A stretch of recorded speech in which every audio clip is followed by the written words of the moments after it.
বাংলাদেশের বিশ্বকাপে খেলা নিয়ে যে সিদ্ধান্তটা হলো, এই সিদ্ধান্ত আসলে কে নিয়েছে? আইসিসি নাকি ভারত? আপাত দৃষ্টিতে যে কেউ বলবেন যে আইসিসির সদস্য দেশগুলো উপস্থিত ছিল, সেখানে ভোটাভুটি হয়েছে, বাংলাদেশ ভোটে হেরে গেছে, সিদ্ধান্ত তো আইসিসি নিয়েছে। কিন্তু সিদ্ধান্তটা এসেছে ভারতের কাছ থেকে। কিভাবে সেটা যেমন বলবো, একই সঙ্গে যারা বাংলাদেশে থেকে ভাবছেন বা বলছেন যে বাংলাদেশ সরকার বা বিসিবির এত কঠোর অবস্থানে যাওয়া ঠিক হয়নি, শুরু থেকেই একটু আলোচনা করে বিশ্বকাপে খেলা উচিত ছিল ভারতে গিয়ে, আমি তাদেরও বিপক্ষে। কেন বিপক্ষে সেটাও বলবো, আশা করি শুনবেন। শুরুতেই বলি, আপনি কি ভেবেছিলেন যে আইসিসি শেষ পর্যন্ত বাংলাদেশের দাবি দাওয়া মেনে নেবে, মেনে নিয়ে বাংলাদেশের খেলাগুলো শ্রীলঙ্কায় দেবে? এইরকম যদি আশা করে থাকেন তাহলে অনেক বেশি আশাবাদী মানুষ আপনি। কারণ আইসিসি কেন মেনে নেবে না বাংলাদেশের দাবি, এটা আমি শুরু থেকেই বলছি। কিছু বলেছিলাম যে ইতিবাচক ভাবে সিদ্ধান্ত নিতে পারে, কিন্তু শেষ পর্যন্ত যে সেটা হবে না এটাও আমি অনেকবার বলেছি। কারণ সমস্যার সূত্রপাত হয়েছিল কোত্থেকে আপনাদের মনে আছে নিশ্চয়ই, যে মুস্তাফিজকে কেন্দ্র করে বিসিসিআই ওই সময় কলকাতা নাইট রাইডার্সকে যে সিদ্ধান্তটা দিল, সেটা তাদের একটা রাজনৈতিক সিদ্ধান্ত ছিল। এখন ভারত চালাচ্ছে বিজেপির রাজনৈতিক কর্মকাণ্ড, পশ্চিমবঙ্গ বলেন বা বিভিন্ন জায়গায় বলেন, তাদের রাজনীতির ফলাফল ছিল ওরকম একটা, রাজনীতির বহিঃপ্রকাশ ছিল ওরকম একটা সিদ্ধান্ত। ওই সিদ্ধান্ত যখন হলো, তারা ভেবেছিল যে বাংলাদেশ শেষ পর্যন্ত যতই লাথিগোতা দেই আসলে বাংলাদেশ বিশ্বকাপ এসে খেলবে, কিন্তু বাংলাদেশ যে ওই রকম একটা কঠোর সিদ্ধান্ত সাথে সাথেই জানিয়ে দেবে এটা হয়তো তারা কল্পনাও করে। এবং শেষ পর্যন্ত বাংলাদেশ তার অবস্থানটা যখন ধরে রাখলো, অনেক আলোচনা, মেইল চালাচালি, সামনাসামনি অনলাইনে অনেক মিটিং হলো আইসিসির পক্ষ থেকে, কিন্তু বাংলাদেশ সিদ্ধান্তে অটল আছে। এবং বাংলাদেশের এই সিদ্ধান্তে আইসিসি যতটা অবাক হয়েছে, তার চেয়ে বেশি আত্মসম্মানে আঘাত লেগেছে হচ্ছে ভারতের বা বিসিসিআই।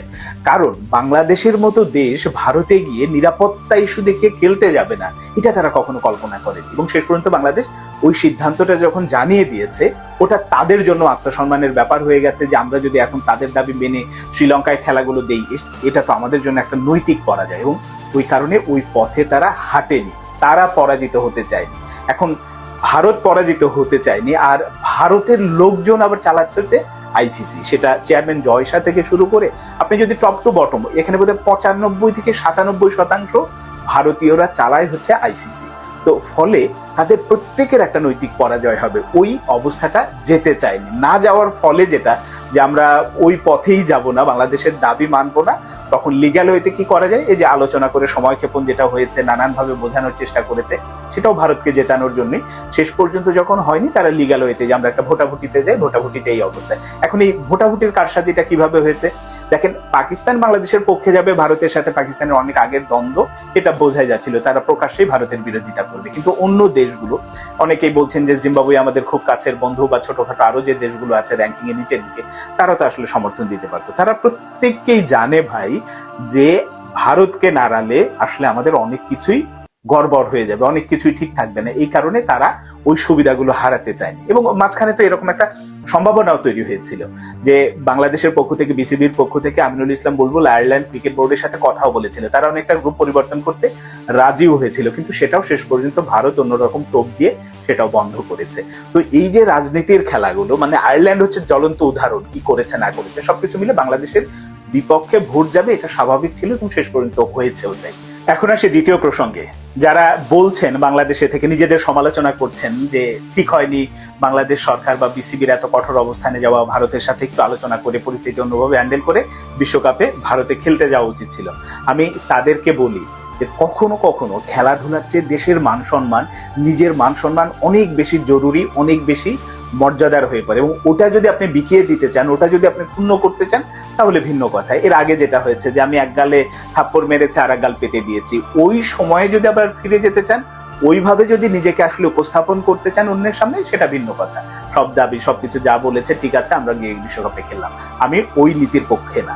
এবং আমাদের ক্রিকেটারদের মন খারাপ হয়েছে, একজন দর্শক হিসেবে আমারও মন খারাপ হয়েছে। বাংলাদেশ বিশ্বকাপে খেলবে, ম্যাচগুলো উপভোগ করব, ভালো করুক খারাপ করুক সেটা আমি প্রতিটা ম্যাচ দেখবো, এটা প্রত্যেকের জায়গা থেকে খারাপ লাগবে, এটা খুব স্বাভাবিক, একটা বিশ্বকাপে খেলতে পারবো না। কিন্তু আমাদের ক্রিকেটারদের এটা ভুলে গেলে চলবে না, এই ক্রিকেটারদের দেশকে অনেক কিছু দিয়েছে, ফলে তাদের যে দেওয়ার সময় ফুরিয়ে যাচ্ছে ব্যাপারটা তা না। ব্যাপারটা যে এখানেই শেষ হয়ে গেল, আর ক্রিকেট খেলা হবে না, আমরা বিশ্বকাপে খেলতে পারবো না। হ্যাঁ, আমাদের হয়তো কোয়ালিফায়ার খেলতে হবে, বাছাই পর্ব খেলে বিশ্বকাপে, টি-20 বিশ্বকাপে খেলতে হবে, কোনো জায়গায় করতে হবে, র্যাঙ্কিং খানিকটা কমে যাবে, সবই ঠিক আছে, কিন্তু দিন শেষে নিজেকে পারফর্ম করতে হবে। ওইটা করলে আপনার মর্যাদা এমনিতেই আসবে। কিন্তু এখান থেকে যে উপকারটা হলো, এই যে ভারত যে চাপিয়ে দেওয়ার সিদ্ধান্ত নেয়, বা অন্য আর একটা দেশও দেখলো যে বাংলাদেশ সিদ্ধান্ত নিতে পারে, বা বাংলাদেশ নিজের অবস্থানে স্থির থাকতে পারে, অন্যের কথায় বিচলিত হয় না, অন্যর কথায় চলে না।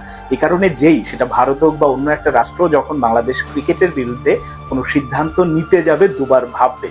এই কারণে এবার হয়তো বাহ্যিকভাবে আমরা কিছু প্রাইজ মানি, পার্টিসিপেশন মানি, এরকম কিছু পেলাম না, বিশ্বকাপে খেলা হলো না, কিন্তু দিন শেষে দেশ হিসেবে, জাতি হিসেবে নিজেদের যে অবস্থানটা বা নিজেদের যে মর্যাদার জায়গাটা অক্ষুণ্ণ রাখার যে প্রয়াস বা চেষ্টা আমরা করলাম, আমার কাছে মনে হয়েছে বিশ্বকাপে না খেলেও, ভারতে না গিয়েও বাংলাদেশ এক ধরনের জিতে গেছে। হ্যাঁ, আমাদের ম্যাচগুলো যদি শ্রীলঙ্কায় যেত, আমরা বিশ্বকাপে খেলতে পারতাম, সেটা হয়তো আরো বড় জয় হতো, সেটা হয়নি। কিন্তু এর অর্থ ভারতে গিয়ে বিশ্বকাপে খেললো না বলে অন্য দলকে সুযোগ দিল, বাংলাদেশ হেরে গেল, আমি হেরে যাওয়াদের পক্ষে না, বাংলাদেশ জিতেছে।